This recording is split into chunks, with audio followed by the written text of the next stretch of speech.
short distance, let's say a couple miles or less, it would have been actually a very pleasant boat ride, a pleasant experience. He would have simply gone off to the nearest island and refreshed himself for the next leg of his journey. But this was not to be the case.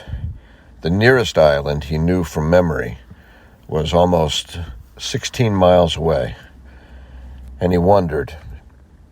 He even did it out loud, even though there was nobody to hear him, if he had the strength and the determination to make that journey. Jim had already rowed about 5 or 6 miles when suddenly a storm cloud appeared in the sky, and before he knew it, rain began falling on his boat and on him. At first it was very refreshing, but then Jim realized he can't let water accumulate in the boat too much, and he decided to take out a small canvas bag that he had kept with him for his personal essentials.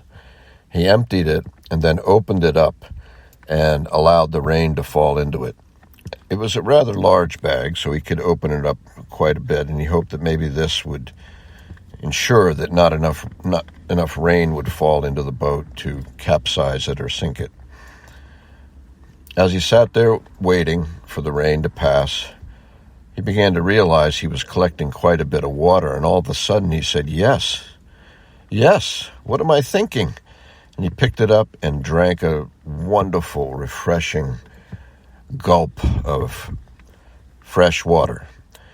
And instantly, Jim felt a great relief and a great rejuvenation. He went back and grabbed the oars, rein and all, and began rowing even faster than he had before. In time, not that much time, but in a few hours, he could see the small island of Jima, very tiny in the distance, but he knew that Jima had a small but prosperous population of fishermen and craftsmen, and he knew he could probably get something there. As he came upon the shore eventually, he pulled his boat up. It was already getting dark from the lateness of the day and also the storm clouds, so he was easily able to conceal the boat in the nearby trees on the beach. He then straightened himself up, cleaned himself off a little bit with seawater, and strode into the town center, where he immediately focused on the inn, where he knew he could get some food and water, and even a good night's sleep.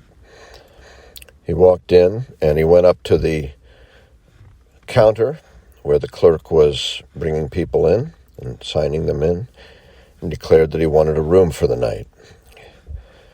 He was filling out the form when suddenly a young man came up to him and asked if he was Blackjack Bartlett.